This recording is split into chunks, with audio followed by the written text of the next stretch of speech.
Right, so welcome back to EBC's Ultimate Fiesta build. This is episode 5.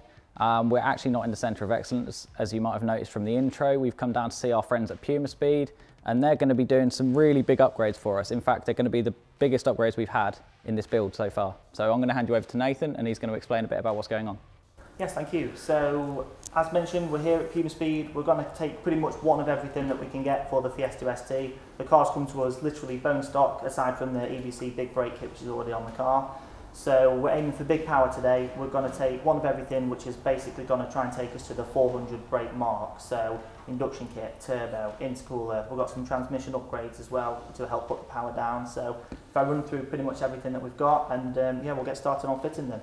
So we've got the induction kit, we've got the R-Sport full stage 3, 90-degree bracket, open cone filter, taken up to the silicon induction hose. We've got a crossover, and that takes us to the turbo. It's an X57 RS, but it's the new spec that we do, which is the X58 Evo. We've got bigger exhaust blades, bigger cold side blades. We've got a Turbo Smart 10 PSI actuator, which really hits the boost.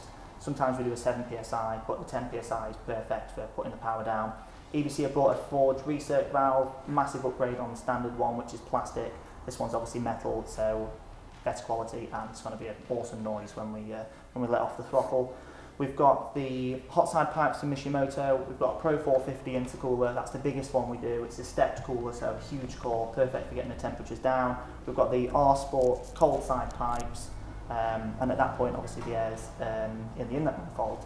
So from there on, we've got the full Miltech turbo back, we've got a Miltech D-cap, we've got a Miltech cap back. It's their 100 system, which is the race system.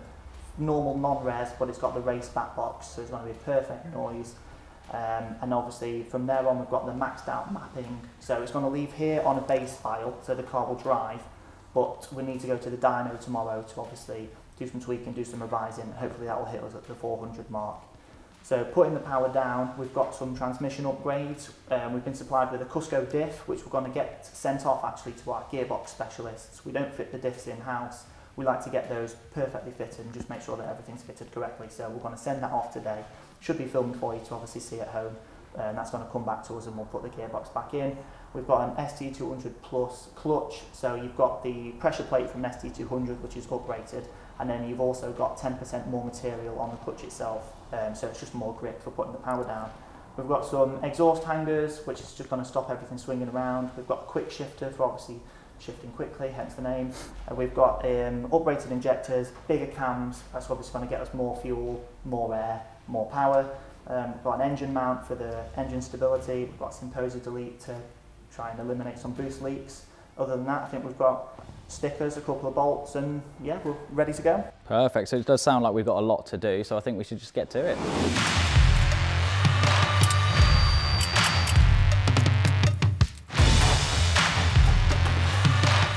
So first thing we're doing is removing the gearbox. So necessary parts need to come off so we can access it and get the gearbox away to the specialist.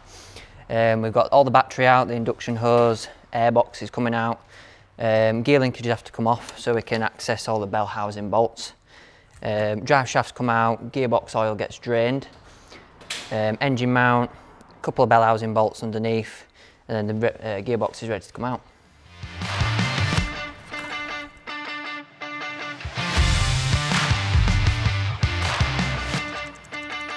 Okay, so the car's up in the air now. We've got all the necessary bits off on top. Next job is we've got to get the drive shafts out. The engine mount's got to come off, the sort of bracket to the downpipe. We've got the boost pipe, it's got a little bracket onto the gearbox. All the bell housing bolts, and that's it. Gearbox is ready to go.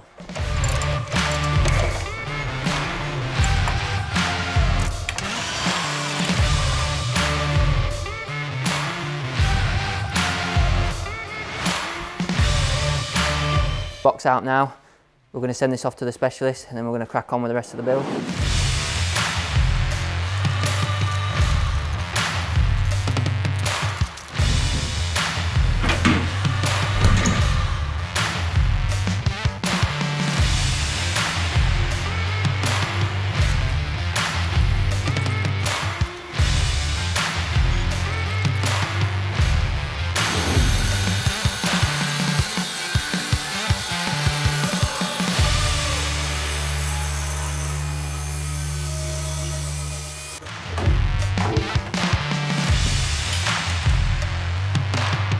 So the gearbox is now off, it's been shipped to the specialist.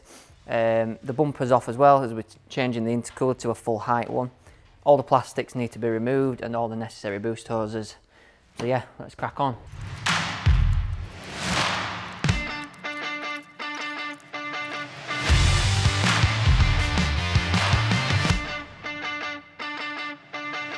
So we're at the point now where we've taken the stock intercooler off, so we've got them here side by side and we can obviously see the difference between the two. The stock one, you can see that the material, it's plastic, it's not very good quality, also the size is much smaller. So the upgraded Pro 450 size is massive, and you can see obviously it's full metal construction, so the quality is a lot better.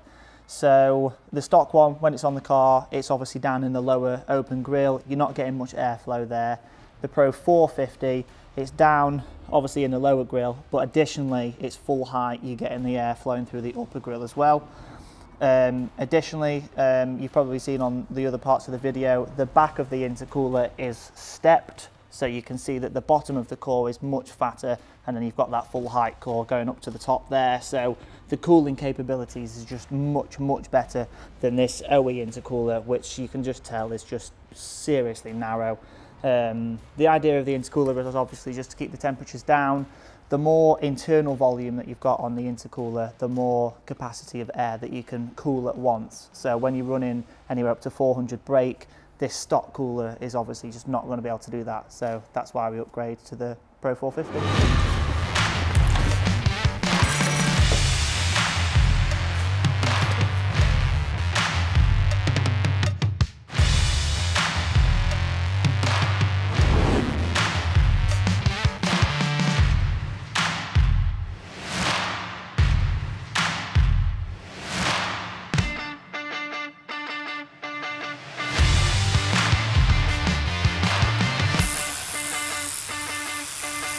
So just pulled the stock cam out here. We've got them both side by side for comparison.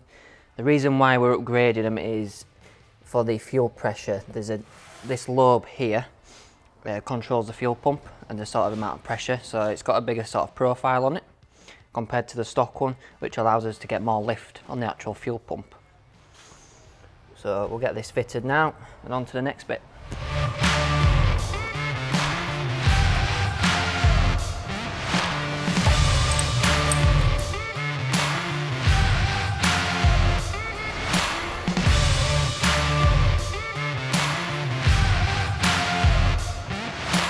So we're just more or less built back up now with the car. We're on to the injector stage. So we have the uprated injectors here, and these are the stock injectors. The uprated ones have a different flow ratio, so it's different, more fuel, more air, more power, that sort of thing. These ones do have the double seals, so they seal more accurately, and they cannot cause it to blow or anything like that.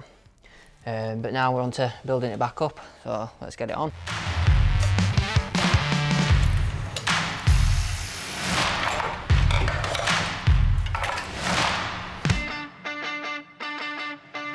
Hi, I'm Tony from Pumaspeed. I've been locked away in the back room while these boys have been faffing with the car, building it, doing the gearboxes, etc. Let me explain about turbos and what we're doing to this car. It's all about volume. The more air you can get through an engine, the more power you'll physically create. Let's look at the original turbo first, the stock one. As you can see, quite small. Moving to a X47, which is larger. Moving to an X57 base model, which is like an S280 equivalent. A little bit bigger, but not much bigger than an S280. That's even bigger. And that's the X58 Evo, which is going on this car, which is even bigger still. So that's the basics of a turbo. Bigger, makes more power, but creates more lag. Now, what's important to remember is the exhaust side. This is where power, this is all about boost, the cold side. This is all about power and lag. Again, the smaller this is, the quicker it spools. And we all know if you have a 180 that they spool up really quite quickly. At 1500 revs, you're on a huge amount of boost. I mean, you really can move. But after 4000, this little turbo you're starting to die, and after 5,000 you can rev it and rev it and rev it and you'll go nowhere. This is where we evolved that turbo into the X47, which made about 330, 340 horsepower. We evolved on after that into the 57, which is with injectors will make about 365. Certainly we don't rate it any more than that. But if you look at the real business end, you see the quick spool, the more vanes you have, the quicker the turbo will spool up. That's got 12 blades, so it spools up really quickly and it flows a nice amount of air to hit 360, 365. This one, however, this is a real killer turbo. This is 9 blades, much bigger, but when we couple it to the X57 housing here, it flows more, gives more horsepower. You can hit 400 on this on a good built engine, but honestly, for this car, this engine, I think 380, 385 is more than enough. Standard pistons, standard rods, they're going to fall apart. So this is the one we've selected for this car. We're not really bothered too much about the lag. The lag on a standard compression ratio, it'll do 1 bar boost at 2.5, 2,700. So you're really moving at 2,700 revs. Brilliant piece of work. I think the boy that eventually gets this car is really going to enjoy it, whether it be on track or on the straight. I think you absolutely bang on with this one.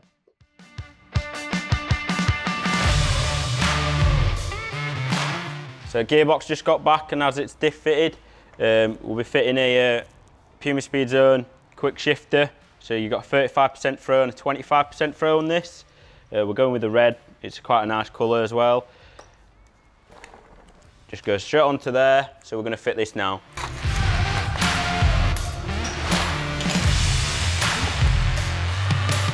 Let's talk about clutches, differentials, gearboxes. Normal gearbox, wheel at one side, wheel at the other side, independently rotate. One can go backwards, one can go forwards. It's a non-locked differential. Locking differentials, this one basically stops this wheel and this wheel being independent. So this happens instead. When you put one of these in to a gearbox, what happens is the car will track to you its way out of a corner. Beautiful piece of work, feels epic on track, feels epic on the road, and ultimately it translates to more performance. That's basically a differential. So moving on to clutches. Now obviously with more power you're going to need more grabbing of the clutch. Over time a standard clutch will last probably 65,000 miles on an ST180, and at that level you can't really push it anymore, it's done. Now the problem with the ST180 clutch is quite simple. You've got a certain amount of metal to contact a certain amount of friction material. When that goes on there, you have an area of metal in the middle, if you can see, that's not physically touching, it's not doing anything at all. Now also you've got quite a weak fingered plate, not really strong enough. So what we developed at Pumaspeed was this. It's the ST200 pressure, but it's a 200 plus clutch. Now this one has got the same amount of material, a little bit stronger here, so it will press harder, but it has much more material depth. If you look there, you can see it's actually covering another 10% more material there. So when this goes onto here, although you can't see through the holes anymore, because it's a billet piece of work, you get full contact from there through to there, and from there through to there. So again, you don't have a missing piece of material like that. Anything above 300 horsepower, genuinely, something like this one, is pretty essential in all honesty. And that's clutches, boys. Thank you.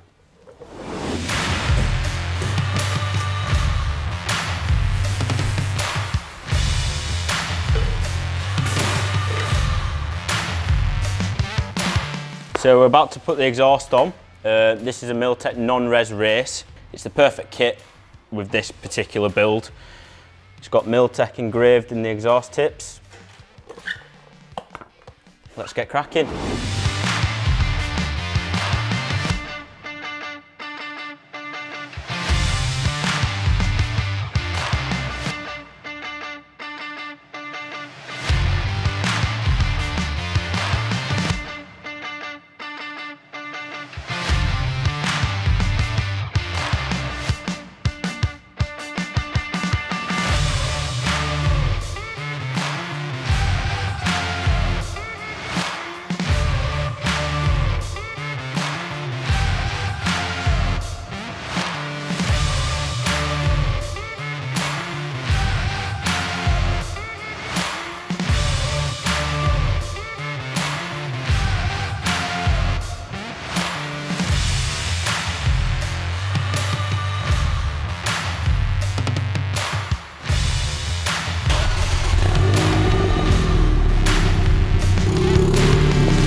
So it's been a long day here at Pumaspeed today.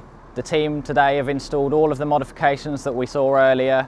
They've written a base map onto the car. They've been out and data logged the vehicle also. We're going to head back to the hotel tonight, get some sleep, and we'll meet you at the dyno tomorrow. A massive thanks to Nathan and the team at Pumaspeed for all of the work they've done for us today.